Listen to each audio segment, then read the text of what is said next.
Bienvenue sur Work in Process, le podcast dédié aux entrepreneurs qui veulent bosser moins mais mieux en ayant une croissance pérenne. Alors, si vous voulez allier croissance et sérénité, performance et flexibilité, abonnez-vous. Ce podcast va devenir votre outil préféré. Je suis Marine Aubaré, business designer. Ma passion ? Décortiquer vos problèmes et vous proposer des solutions innovantes et performantes. Bienvenue dans l'aventure. Bonjour à tous, c'est Marine et vous êtes sur Work in Process, le podcast qui vous permet de bosser moins et mieux et surtout de bosser sur votre business. Aujourd'hui, je voulais creuser une réflexion avec vous. Est-ce que c'est possible de transformer un hater en fan ? Vous savez, on a tous affaire sur les réseaux sociaux à des critiques, des détracteurs, des haters de temps en temps. Ça peut être sur les réseaux sociaux, encore une fois, ça peut être dans les commentaires clients ou ailleurs. Et je me suis posé une question, c'est ces personnes qui nous donnent une énergie, est-ce qu'on ne peut pas la métamorphoser et transformer certains détracteurs en fans inconditionnels de notre business ? Alors si le sujet vous intéresse, comme moi, je vous invite à écouter pour voir où nous mène cette réflexion.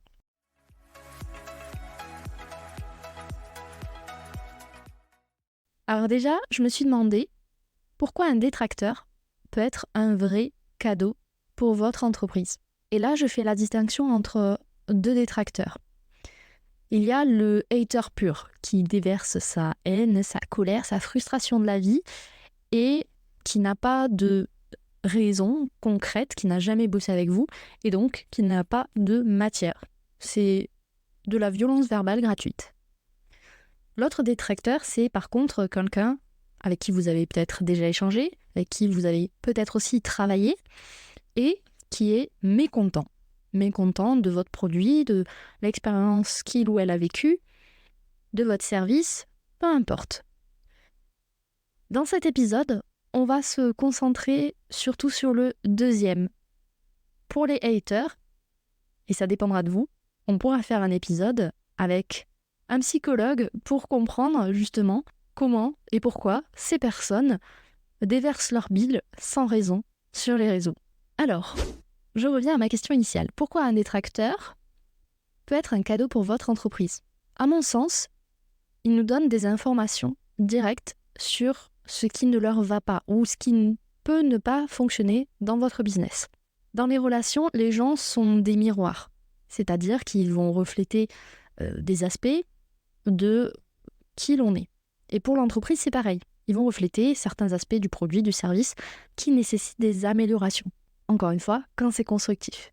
Je dirais aussi que avoir des détracteurs, c'est positif parce qu'ils vous donnent en quelque sorte l'opportunité de montrer que vous êtes à l'écoute et que vous prenez en compte les besoins de tous vos clients et pas seulement les plus satisfaits.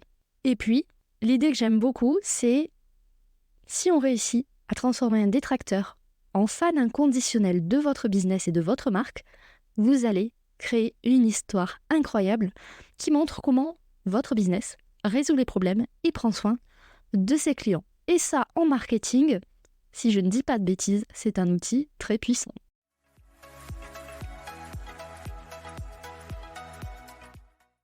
Est-ce que vous vous êtes déjà demandé quels sont les impacts quand vous commencez à écouter votre audience mécontente ? À mon avis, il y en a deux principaux. Le premier, c'est que votre entreprise gagne en crédibilité. Les gens aiment la transparence. Ils aiment aussi la réactivité la plupart du temps. Et quand il y a des critiques, c'est important si par exemple vous avez fait une erreur, de reconnaître vos erreurs et de faire en sorte de les corriger. Et le deuxième aspect, selon moi, c'est un syndrome de loyauté. Vous allez la renforcer. Quand vos clients, votre audience, voient que vous prenez des mesures pour résoudre leurs problèmes, des choses qu'ils vivent avec difficulté dans leur quotidien, avec votre service, votre offre, peu importe, ils vont être beaucoup plus enclins à rester fidèles à votre entreprise. Et si ce n'est fidèle, c'est avoir une image positive de votre activité. Et donc peut-être un jour d'en parler en bien. Alors comment on peut justement différencier ces fameux détracteurs qui pourraient devenir des fans des haters? Encore une fois, je vous partage des indicateurs qui peuvent vous mettre sur la voie. Le premier, c'est la nature de leur critique. Les détracteurs qui font des critiques de façon constructive, avec potentiellement des suggestions d'amélioration, ceux-là, c'est des précieux candidats à la métamorphose en fan inconditionnel. Et comme je vous le disais au tout début de l'épisode, les personnes qui déversent simplement leur frustration de leur propre vie, leur colère, leur animosité, ces personnes-là, à part leur conseiller d'aller voir des spécialistes, vous ne pourrez pas en faire grand-chose. Le deuxième indicateur, c'est le niveau d'engagement.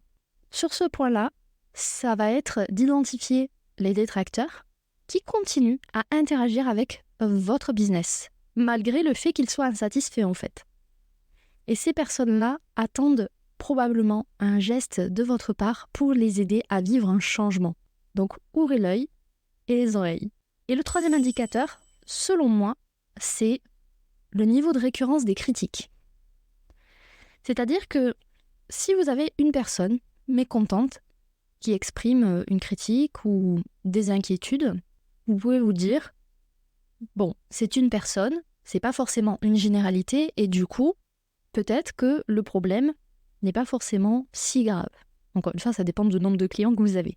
Par contre, si vous remarquez que plusieurs personnes expriment, on va dire, le même type d'inquiétude, le même type de colère sur une partie de votre offre, généralement, ça veut dire qu'il y a un problème sous-jacent que vous devez résoudre en priorité.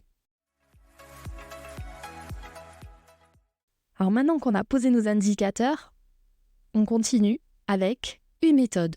Comment concrètement on transforme ce détracteur constructif en hyper fan de votre entreprise? J'ai 5 étapes. La première, soyez réactif.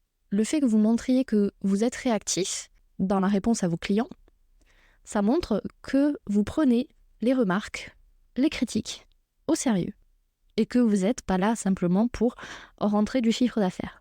Deuxième étape, écoutez mais de façon active. On ne parle pas de simplement s'asseoir à la table de notre client mécontent et de le laisser parler et d'hocher la tête de temps en temps. Ici, mettez-vous à leur place.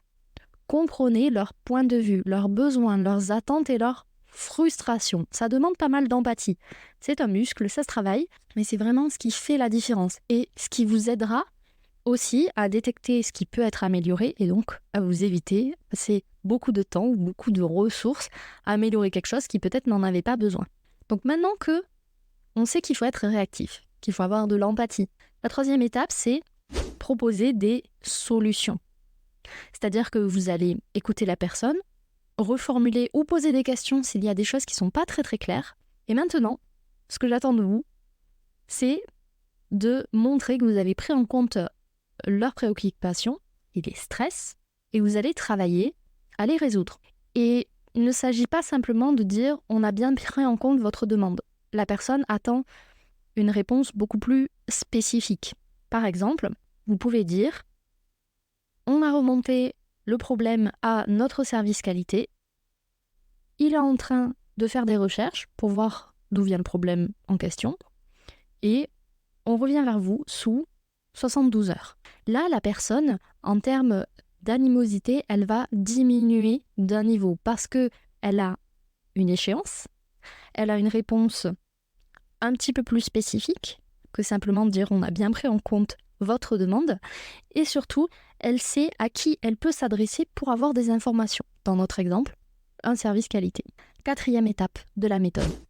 Dialoguer avec vos clients, avec votre audience, s'il vous plaît. C'est de votre responsabilité de créer un espace où votre audience, vos clients, peuvent exprimer leurs préoccupations.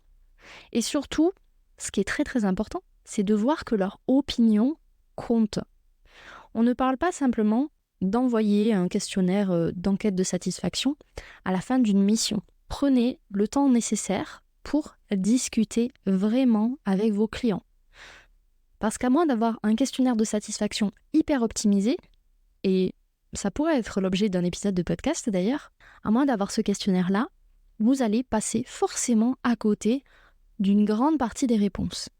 Et cette grande partie, c'est la plus importante, c'est la partie émotionnelle. Vous le savez, on prend des décisions avec nos émotions, puis on rajoute une petite couche de logique par-dessus. Mais si vous n'écoutez pas les émotions, vous allez passer à côté de 80% du message.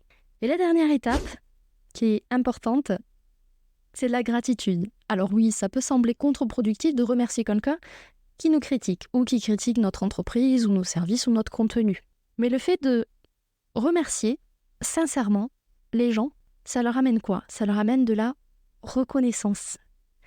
Et la plupart des gens, quand ils vous font un retour, c'est ce qu'ils attendent. Alors ils ne vont pas vous dire « donne-moi de la reconnaissance pour le contenu que je crée ». Mais par contre, ils vont peut-être attendre de vous une prise en considération de ce qu'ils vous auront offert en fait. Un petit peu de leur temps pour écrire un message, leur ressenti et quelque part reconnaître leur message, leurs commentaires, leurs mails, peu importe, et leur contribution à l'amélioration de votre business. Ça va renforcer d'une part votre image de marque, une image positive de marque que vous projetez, mais ça va aussi renforcer le fait que si jamais il y a un problème, il y a quelqu'un qui est là. Et ce que j'ai à mettre sur la table, c'est entendu. Alors voilà, votre challenge de la semaine, c'est d'identifier, si vous en avez, un détracteur. Ou en tout cas, une critique constructive que vous avez eue peut-être dans l'année, dans votre audience, dans vos clients, peu importe. Et de reprendre les étapes que je vous ai partagées aujourd'hui pour transformer ce détracteur en fan inconditionnel de votre business. Et bien sûr, une fois que c'est fait, venez me glisser un mot sur LinkedIn, on fêtera ça ensemble. Voilà, cet épisode est maintenant terminé. Merci pour votre écoute. Je vous souhaite à tous une belle journée, soirée et à très bientôt dans le podcast. Bye! Cet épisode t'a plu ? Tu peux le partager en me taguant ou lui laisser 5 étoiles sur Apple Podcast. Encore merci pour ton écoute, à très vite.